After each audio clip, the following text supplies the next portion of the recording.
Hello and welcome back to this Down Palladialistic Crusade. This video will be a little bit different, but it's a different realm that I always say I dabble in it a bit more, but I'm trying to get more and more into comics, and I usually follow specific characters when I can. I'm much more of a trades reader. I love getting graphic novels from the library, and I pretty much exhaust everything they have. But I don't often go in and just buy individual issues. But there are some particular characters that are more pulp oriented, I should say, or characters that have sort of jumped around different publishers. So they're uh, comics that are obviously not being reprinted due to varying rights issues. So I try to focus on those. And of course, I'm trying to finally read and collect all the James Bond comics because that's the one realm of James Bond that I haven't really delved into all that much. And I've really been overlooking that. So that meant I couldn't resist going to Free Comic Book Day, which is a really wonderful thing that was started a number of years ago, and it's a great way to support independent mom and pop comic book stores where the actual publishers make special free comic book day editions, and you can literally just go in and support your local store and get some free comics while doing it. And a lot of stores do special things or run sales, so honestly, it's like to me, it feels very much what Record Store Day started out as, and really what it should be about supporting the stores and the actual form you're enjoying.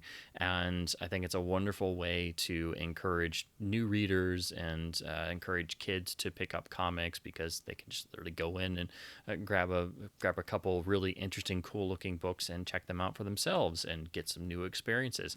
And again, I just love things that are cooked up to support stores that actually do support independent stores, and it's just a really fun thing to do. So I went to my local store chain has a couple locations, and they always mix in some old stock comics as well. So it's some of the new ones and then some other random things. So I like flipping through and just getting a few interesting looking things. So it's a mixture of new published editions specifically for Free Comic Book Day, and then some older various things. So again, I just grabbed these because I was looking for some free comics. So firstly, from Dark Horse, they did a special edition of their Avatar series, and of course, I love the original show, and I've read a comic or two, so this just looked like way too much fun. And then, of course, being a Batman nerd, I'm determined to at some point try and read every Batman story ever written, which is kind of impossible. But if it's a free Batman comic, then I'll go for it. And I just loved the cover on this one. So this is part 2 of The Many Deaths of Batman from June 1989. But I just couldn't resist this beautiful shot of Commissioner Gordon looking at various dead Batmen coming out of the morgue on slabs. I mean, that's just... You definitely could tell comics had gotten darker by this point, but it's just a really striking cover, so I couldn't resist. Also from 1989, from the Legends of the Dark Knight series, they had part 2 of Shaman. And of course, if it's Batman and it has Denny O'Neil involved anywhere, I must read it. So this was a no-brainer. I have a couple of these in this particular series. It's one of the classic pulp characters I adore. It's a particular iteration that started to spin off on its own sort of universe, but I've enjoyed the couple that I've read. So this is from Now Comics. This is number 14 of their Green Hornet series with this wonderful art with the Hornet and Kato on the front. So again, I've read a couple of these. I have a few of them, but it was really cool to find this in the big box of free old comics in there. Then another specific Free Comic Day edition, Dynamite printed a really cool looking Red Sonja comic, which takes, it's actually a combination of a newer story with a classic vintage original Marvel story from the 70s.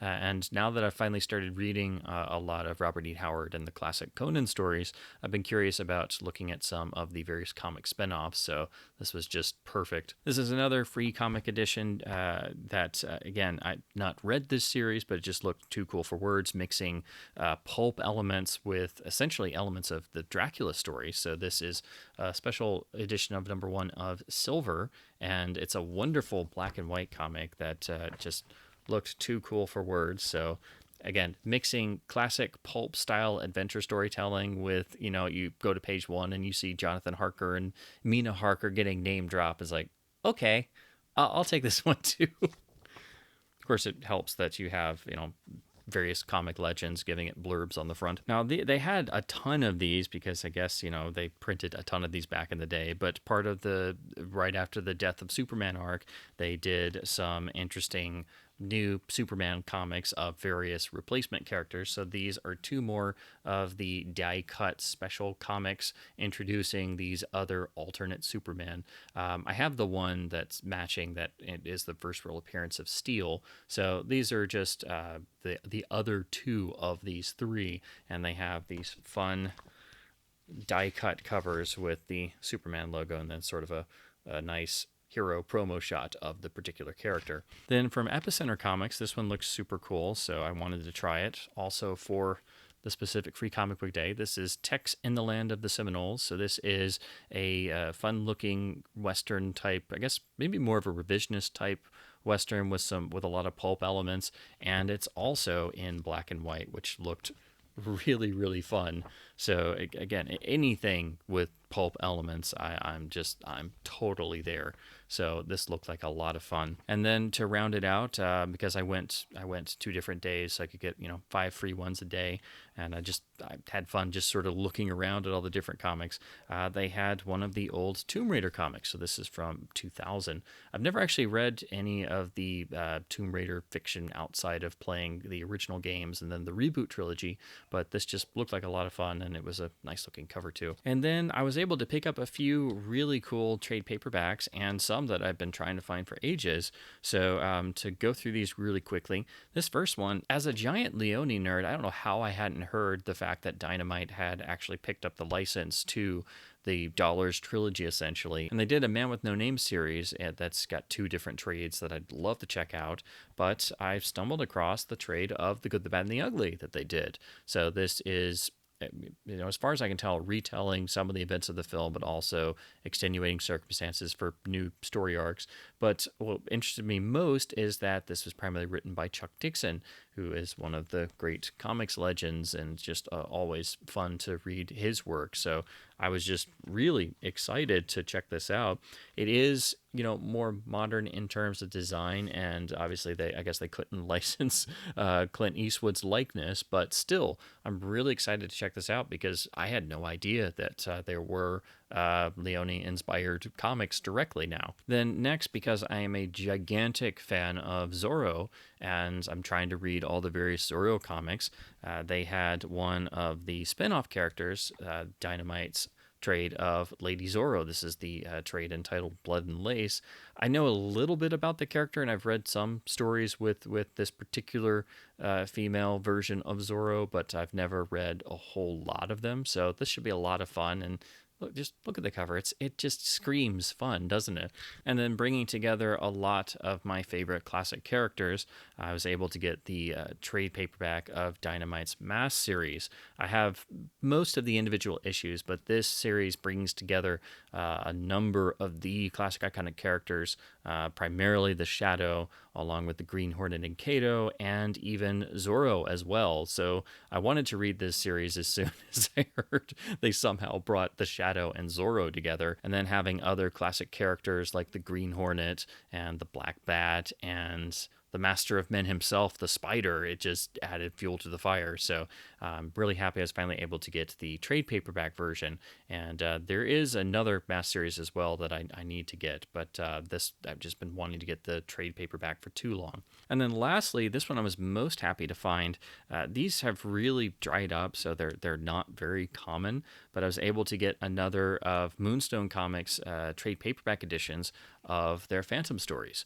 So being a gigantic fan of The Ghost Who Walks, I am trying to get every different Phantom comic story. And the Moonstone books, from what I've read so far, are really, really nice. I got introduced to the Moonstone stories first by, they did a number of different iterations. So it wasn't just comics. They did sort of more visual novel type things where they are a lot of prose. This is actually one of those where it's a mixture of heavy prose and actual art panels. So these aren't always necessarily quote unquote comic books or just graphic novels, but they also did some really cool short story collections. That's what I read first, and I loved those. So I've been trying to get all the other various Moonstone trade paperback and compilation versions instead of just getting the individual issues. But these are rather uncommon, even though this is 2006. It's not terribly old,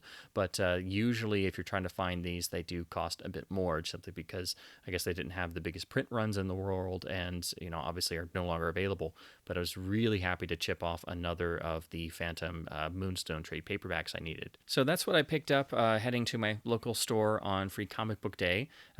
Didn't expect to find a whole lot, but I was really happy to find those trade paperbacks and get some really fun looking free comics as well. Again, I think it's a really great thing for comic book stores. If you've not had the chance to go to a store, or if you're not into comics, it's a really fun way to sort of dip your toes in the water. And I really love the fact that it's just very, very open. Anybody can sort of go in and just find some interesting, cool comics and maybe finally try comic book collecting for themselves. And I wish it had been around when I was a kid, to be honest, because I always loved the idea of comics. I just didn't really have a store around me, and the sort of the attempts at trying to get into comics, it felt like another world, and like a world that was closed off to me, and I wouldn't even know where to start.